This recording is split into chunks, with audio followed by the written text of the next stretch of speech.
সব ভালো কাজ করি, শুধু নামাজ পড়ি না, আমার কি ইমান নাই? এই আমার কি ইমান কম আছে? কথা দেখেন, আর কি দুইজনাতে রেগে গেছে, বলছে আমি সমস্ত ভালো কাজ করি, কাউকে একটা থাপ্পড় মারি না, ঝুঁটা কথা জীবনে বলিনি, কারো দু পয়সা মেরে লিনি, দাড়ি মারিনি, জিন্দগিতে এমনভাবে চলাফেরা করে এক তিল কারো জমিকে দাবিয়ে লিনি, কারো গাছে একটা আম পেরে খাইনি জীবনে। আমার চলার জীবনটা খুব সুন্দর করে সাজিয়ে রেখেছি, জীবনে একটা গুনাহ করিনি, খালি নামাজটাই পড়ি না। তা আমার কি ইমান কম আছে? তো উত্তর হলো, তোর ইমান তো মোটেই নাই, আবার কম কেন? ওর উত্তর কি? তোর ইমান মোটেই নাই, যে নামাজ পড়ে না ও বেঈমান। হাজি ভাই একটা উদাহরণ দিব। মাটির হাঁড়ি করে একজনা চুন লিয়েছে, চুন। তো ওকে একজন বলছে, দই কোথা পেলি রে? চুনকে দই বলে দিয়েছে ভুল করে। এটা হতে পারে কি পারে না? চুনকে কেউ ভুল করে দই বলে দিতে পারে কি পারে না? কিন্তু আলকাতরাকে কেউ দই বলবে? আর এতগুলো লোক হ্যাঁ না বলে না। আলকাতরাকে কেউ দই বলবে না। তো একটা নামাজি, সে তলায় তলায় বেঈমান, কিন্তু ওপরে এমন করে নামাজ পড়ছে, ওর বেঈমানিটা বোঝা যাচ্ছে না। ওকে ভুল করে ইমানদার বলে দিতেই পারে হাজি সাহেব, ইমাম সাহেব, তাতে কোনো ভুল হবে না। কিন্তু বেনামাজিকে যদি কেউ ইমানদার বলে দেয়, তো ওর মতো মূর্খ আর কেউ নেই। বুঝাতে পারলাম? ই তো আলকাতরা মাল, এ গ্রুপই আসবে না। তো আল্লাহ বলছে যে তোরা সাবধান হয়ে যা। একটা কথা বললে আপনার বুঝে আসবে না, আমারও প্রথম বুঝে আসেনি। আপনি বায়ান শুনছেন, আমি কি শুনি না? আজকে রাস্তায় আস্তে আস্তে 2 থেকে 2.5 ঘন্টা বদরুদ্দোজা নাকবির বায়ান শুনেছি আমি, কানে হেডফোন দিয়ে। জি, আমি অনেক বড় বড় বায়ান শুনি, বড় আবার আমার থেকে যারা বাচ্চা বয়সের তাদেরও বায়ান শুনি। কোথা কি হেদায়েতের জ্ঞান লুকানো আছে, বইও পড়ি, বায়ান শুনি। তো আমি একদিন বায়ান শুনছিলাম আমাদের কলকাতায়, না বর্ধমানে। তা ওই বক্তা বলছে যে আমাদের যুগে মুসলমান বেশি, মুসাল্লি কম। মুসলমান বেশি, মুসাল্লি কম। কথাটা ঠিক না ভুল? ঠিক। আর রসুলের যুগে মুসলমান কম ছিল, মুসাল্লি বেশি ছিল। এইটাই হিসাব কুলাইতে পারছিলাম না আমি। রসুলের যুগে মুসলমান কম, মুসাল্লি কম। কথাটা ঠিক না ভুল? ঠিক। আর রসুলের যুগে মুসলমান কম ছিল, মুসাল্লি বেশি ছিল। এইটাই হিসাব কুলাইতে পারছিলাম না আমি। রসুলের যুগে মুসলমান কম ছিল, মুসাল্লি।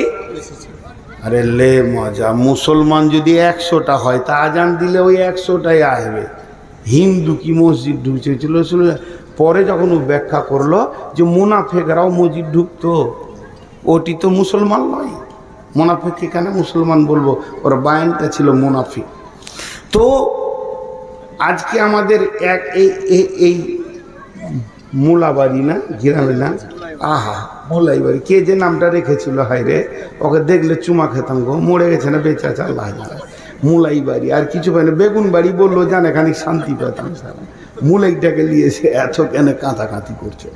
তো এই মোলাই বাড়ি, জি ভাই, গায়ে 2000 যাদের নামাজ ফরজ হয়ে গেছে 7 বছরের ঊর্ধ্বে মত পর্যন্ত, যাদের জ্ঞান আছে 2000 লোক আছে, নামাজ পড়ে 200। এটি চোপার জোর কত? বলো হাঁ রে গায়ে মুসল্লি বেশি, তোদের কটা আছে? হবে না। এবার আল্লাহ বলছেন, যদি তুমি মুত্তাকি হতে চাও, তোমার মধ্যে 10খানা গুণ থাকতে হবে। যে লোকটার ভিতরে, যে মেয়েটার ভিতরে, ওরে আমার আম্মু, ও আমার খালা, ওরে আমার বেটি, ও আমার বোন, তোমার ভিতরে যদি 10টা গুণ থাকে, আর আল্লাহ বলছেন তুমি মুত্তাকি হয়ে গেছো।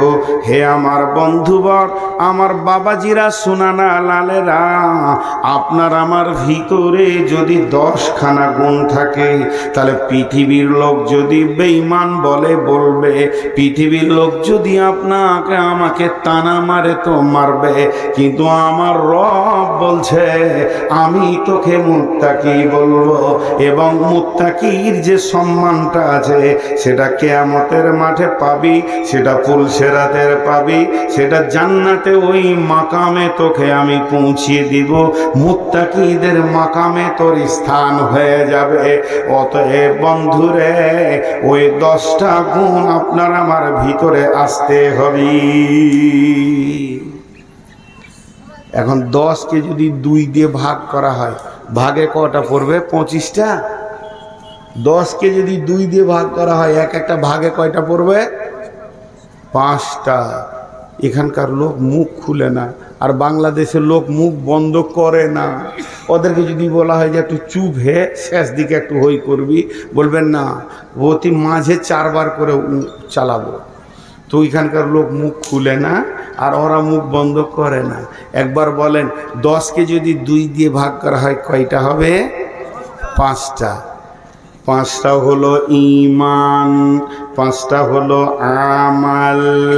আল্লাহ এখানে 5টা ঈমানের কথা বলেছেন যে আমার গোলাম, ওরে আমার বান্দা, ওরে আমার বান্দিরে, তোদের ভিতরে 5টা জিনিসের উপরে ঈমান থাকবে আর 5টা জিনিসের উপর আমল থাকবে। যখন এই 5 আর 5 10 মিলে যাবে, বিশ্বের লোক তোকে বেঈমান বললেও আমি আরশওয়ালা, লৌহ কালাম আলা, আমি রব তোকে মুত্তাকি বলবো। এই হাত দুটা যতই ভারী হোক, সাহাবীরা হাত তুলতেন। একবার আমার সঙ্গে হাত তুলেন, মুত্তাকি হব ইনশাআল্লাহ। হাত তুলেন ইনশাআল্লাহ। আল্লাহ আমাদের মুত্তাকি বানান, আল্লাহুম্মা আমিন। কত বড় দোয়া দিলাম, আল্লাহ আমাদের মুত্তাকি বানান। তাহলে ঈমানের 5টা আগে বলেলি। মান আমানা বিল্লাহি ওয়াল ইয়াউমিল আখিরি ওয়াল মালাইকাতি ওয়াল কিতাবি ওয়ান নাবিয়িন। আল্লাহর উপরে ঈমান, আখিরাতের উপরে ঈমান, ফেরেশতার উপরে ঈমান, কিতাবের উপরে ঈমান, আর নবীদের উপরে ঈমান। এই 5টা ঈমান আপনাকে আমাকে পরিপূর্ণ রাখতে হবে। তাহলে 1 নম্বর হলো আল্লাহর উপরে ঈমান। আল্লাহ আছে না নাই? জি, আল্লাহ আছে না নাই? হ্যাঁ, আল্লাহ আছে, अल्लाह है, ये इल्म है, ईमान नहीं। अल्लाह है ही, ये ईमान है। আল্লাহ আছে এটার নাম হচ্ছে জ্ঞান, আর আল্লাহ আছি এর নাম ঈমান। আল্লাহ আছেই। আল্লাহ কোথায় আছেন? আর রহমান আরশে ইস্তাওয়া। আমার রব আরশের মালিক, সে আরশের মধ্যে রয়েছেন। সে রবটা কেমন? তিনি হলেন সামি, তিনি হলেন বাসির। একটা হাদিসের মধ্যে এসেছে, কালো অন্ধকার রাত্রিতে যদি কালো পিপুলিকা কালো পাথরের ওপরে হাঁটে, কালো কয়টা? 1 নম্বর কালো অন্ধকার রাত, রাতটা হলো কালো। 2 নম্বর পাথরটা হলো কালো, তাহলে দুটাই হয়ে গেল অন্ধকার। 3 নম্বর পিপুলিকাটাও হলো কালো। এই 3টে কালো একসঙ্গে হয়ে গেছে।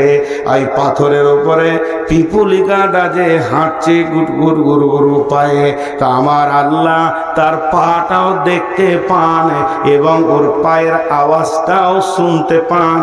এত সূক্ষ্ম তিনি দেখনেওয়ালা এবং তিনি এত সূক্ষ্ম শুননেওয়ালা। এর জন্য আমার আল্লাহ বলছেন, তাবারাকাল্লাযী বিয়াদিহিল মুলকু ওয়া হুয়া আলা কুল্লি শাইইন কাদির। বরকত আল্লাহ, ও আল্লাহ যার হাতের মুষ্টির মধ্যে রয়েছে বিশ্ব ভূমণ্ডল, তিনি কত বড় বরকতময়, তিনি কত বড় ক্ষমতাবান। ওয়া হুয়া আলা কুল্লি শাইইন কাদির। আমার এই হাতটা ভেঙে গেছে, আমি আমার রবকে বলবো, রব আমার কষ্ট হচ্ছে, তুমি শেফায়ে কামেলা আজেলা দান করো। আমার রব আমার হাতকে রিপেয়ার করনে ওয়ালা। শুধু তাই নয়, আমি যেমন আমার রবের কাছে কাঁদি, একটা পিপুলিকার পায়ের আঙুলটাও যদি ভেঙে যায় সেও রবের কাছে কাঁদে। ওই ক্ষুদ্র প্রাণীকেও রিপেয়ার করার ক্ষমতা তিনি রাখেন। এই বৃহৎ পৃথিবীতে যিনি সর্ব জিনিসের ওপরে ক্ষমতাবান, তিনি হলেন আমাদের রব, তিনি হলেন আল্লাহ। এরপরে আল্লাহ তাবারক ওয়া তাআলা তার একটা সিংহাসনের আয়াত নাজিল করেছেন। আয়াতটার নাম আয়াতুল কুরসি। এর ফুল ব্যাখ্যা করতে গেলে আয়াতুল কুরসির ভিতরে 19 খানা সাবজেক্ট ভরা আছে। আয়াতুল কুরসির ভিতরে 19টা মানে জ্ঞানের কথা রেখেছেন। আল্লাহু লা